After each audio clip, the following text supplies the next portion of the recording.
Hey rich friends, welcome to Emergency Fund 101. In today's video, I'm going to be sharing with you what is an emergency fund, why is it important, how much you should save in your emergency fund, how to build your emergency fund, and where to put your emergency fund. So what is an emergency fund? An emergency fund is essentially a stash of money that you have set aside for any life emergencies that may come. Life is very interesting. Many times we have plans, we have goals for the year, for our lives, but unfortunately just the nature of life, things tend to come out of left field. Things you did not see coming. They can range from like major expenses to very minor expenses, like you need to replace a tire in your car, or you own a home and you need to change something in your home, or major expenses like medical bills, or loss of a job, or loss of a family member. An emergency fund is not saving for something, so it's not saving for a vacation, or saving for a splurge, or saving for a new gadget. That money is basically just for you to be prepared in case anything happens. And this is so important because sometimes having an emergency fund can be the difference between a minor setback and full-blown financial crisis, which leads me to why it is important. One error that I find that is very common with a lot of high earners is the thinking that because I make a lot of money every month, it's okay. It's okay for me to not have an emergency fund. Whatever comes my way, I'll be able to finance it. So someone who makes maybe $10,000 to $15,000 a month may feel like, no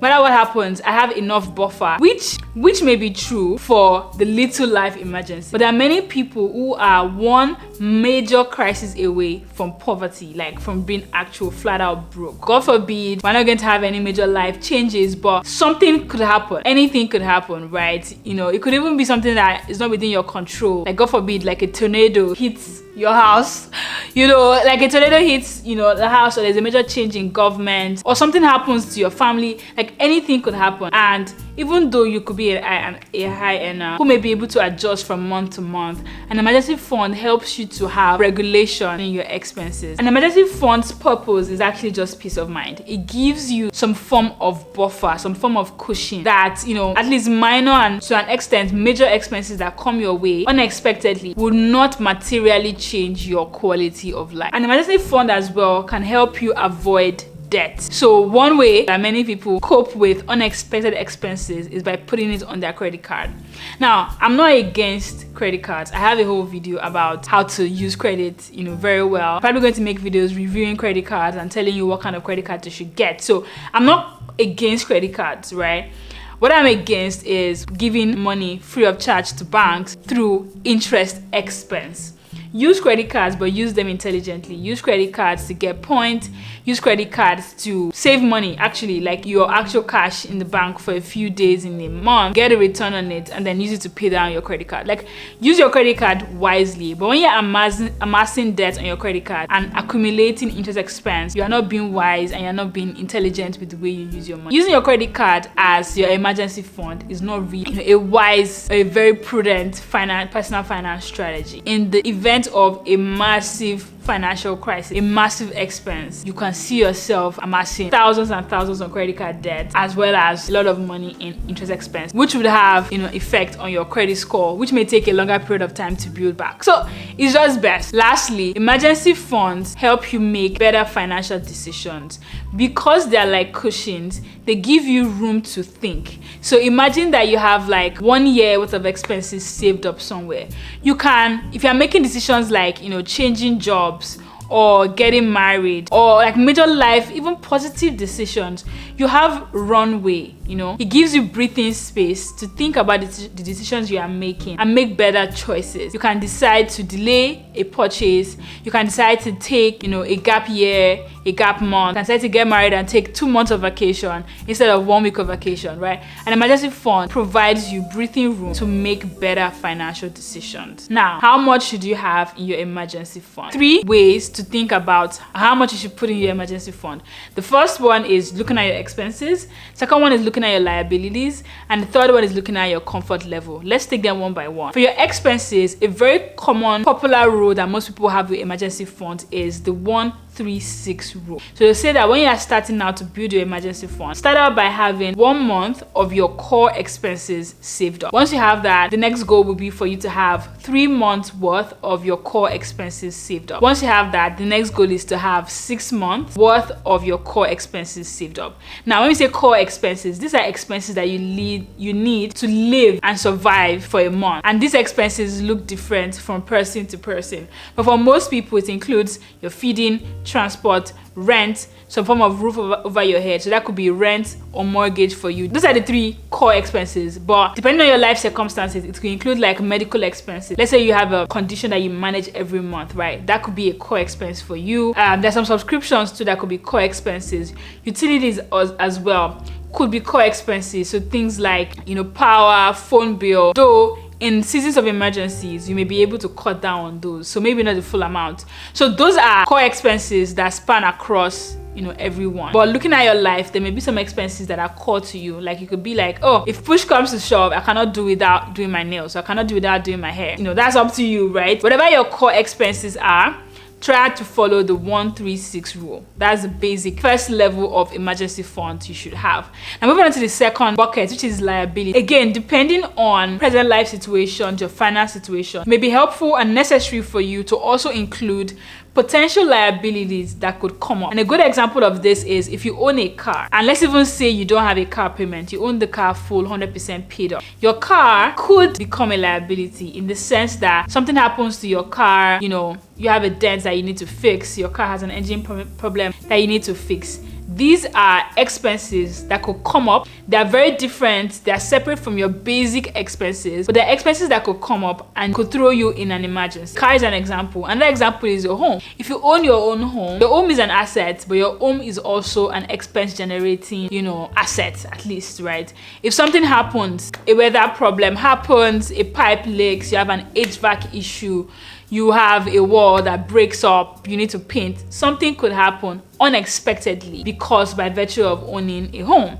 And that example too are kids. Kids are a blessing. I love children. They are assets. By virtue of having kids, unexpected expenses that come up. Child has an unplanned medical expense that comes up. Something, anything could come up by virtue of having a kid. So those are 3 at least areas that I think if you have those 3, or you own a business, exactly another one. Let's say you own a business, anything can happen. So looking at your liabilities, and I use liabilities very lightly, but let's just call them potential liabilities. It may be helpful for you to increase your emergency fund beyond the 1-3-6 rule to add buffer for these potential liabilities that could come up from these 3 buckets. Now, how do you do that? One, if you've already owned like a car, a house, or kids for a while, and you could have a sense of, okay, unplanned expenses are typically within this range. So $500 or $1,000 or something. But if let's say you don't have, maybe you just had a child and you've not had an unplanned expense, or you just bought your house, you've not had an unplanned expense yet. I'll just say, hazard a guess, $1,000 per year or something, $500 per year, depending on the value of the property itself, the value of the house, the value of the car, how many children you have. Apply the same 1-3-6 rule to potential liability. And the last, bucket of how to build your emergency fund is your comfort level. I made a video last week about money personality, and one of the personalities that we considered in that video was the compulsive saver.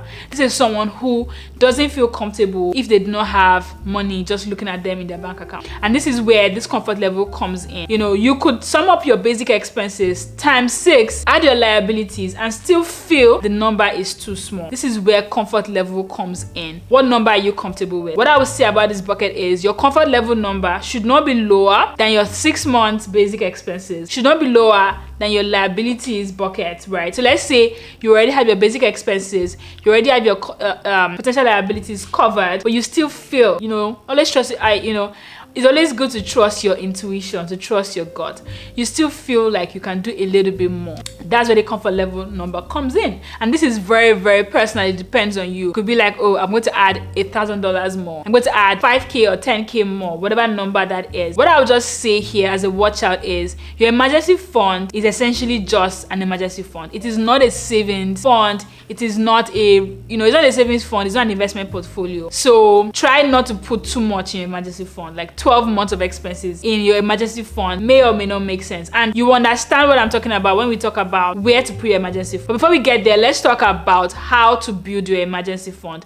Building your emergency fund is very easy. You can get started today. Step 1, set a goal. Think about yourself right now. Do you have an emergency fund? Yes or no? If you don't have an emergency fund, your goal is very simple. Save up 1 month of your basic needs in an emergency fund. That's a very simple goal.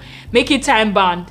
Give yourself a month or 2 months to get there. If you currently have an emergency fund, it's very helpful to reevaluate your emergency fund on a yearly basis.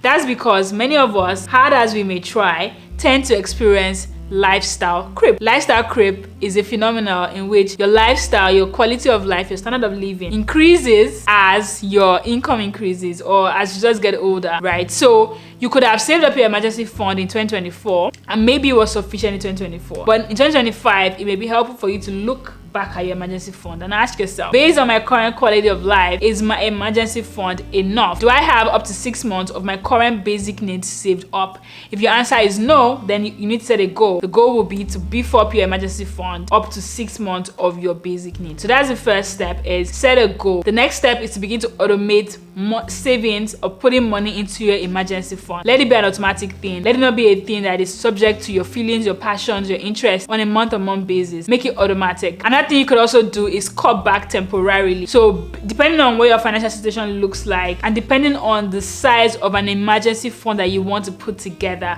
you may need to cut back on some things temporarily while you build up your emergency fund. And that would differ from person to person, but most people probably will need to cut back. You may need to cut back on, I don't know, different things, right? Excessive subscriptions, excessive lifestyle decisions, things you don't need. You may need to implement things like no spend weeks, no spend months, or maybe no spend years so that you are able to finance your emergency fund. The last way to build up your emergency fund is to use windfalls. So you get a tax refund, you get a bonus, you get a gift from someone as a monetary gift. While you are building your emergency fund, it may be wise to throw that money into your emergency fund. Your emergency fund should be your first and most important personal finance goal. Like before you have any goal to invest anything or to max out any Roth IRA, your emergency fund is the first step, is the very first step. If you've not gotten started building an emergency fund, this is the sign. It's a new year, a new opportunity to build up your emergency fund. And moving on to where do you keep your emergency fund? Your emergency fund is just that, it's a fund. It's not money for you to spend, it's not money for you to invest. Therefore, my advice for you is keep your emergency fund in a high yield savings account.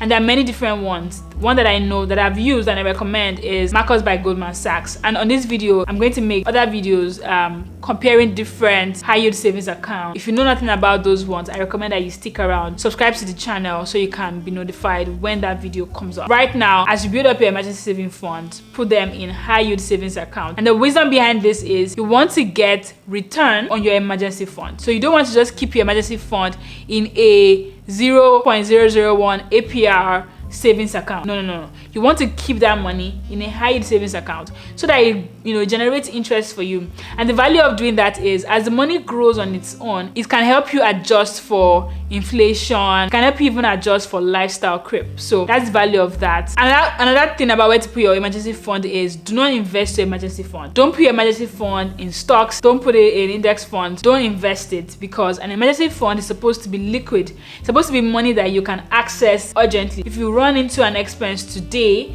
should be able to draw down your emergency fund within a day, within 2 days, within a week max.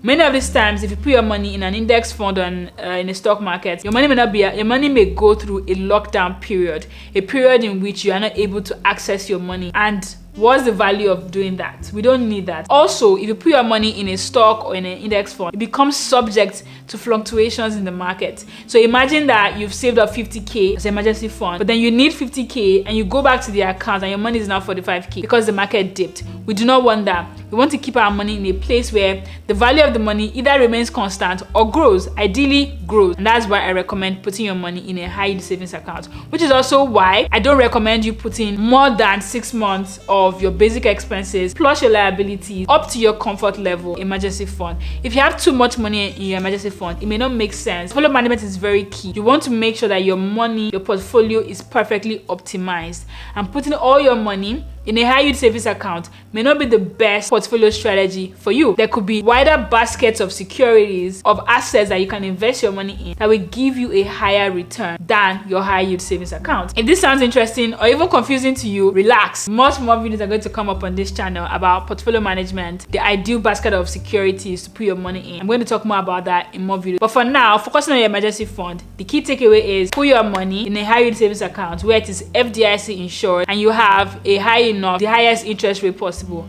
that you can get on it. I'm sure this video has provided some form of insights to you. If you're just getting started on your personal finance journey and you are curious about how to build an emergency fund and how to cut back on your expenses, then my video about how I track my expenses is very, very helpful to you, because I personally track my expenses every week, and that helps me make sure that I'm cutting back in the right places and I'm putting my money in the right account, the right funds that I want it to go. I'm going to link that video here for you to go and watch it. Thank you for watching my video. I'll see you in the next one. Until then, stay rich and build wealth. Bye.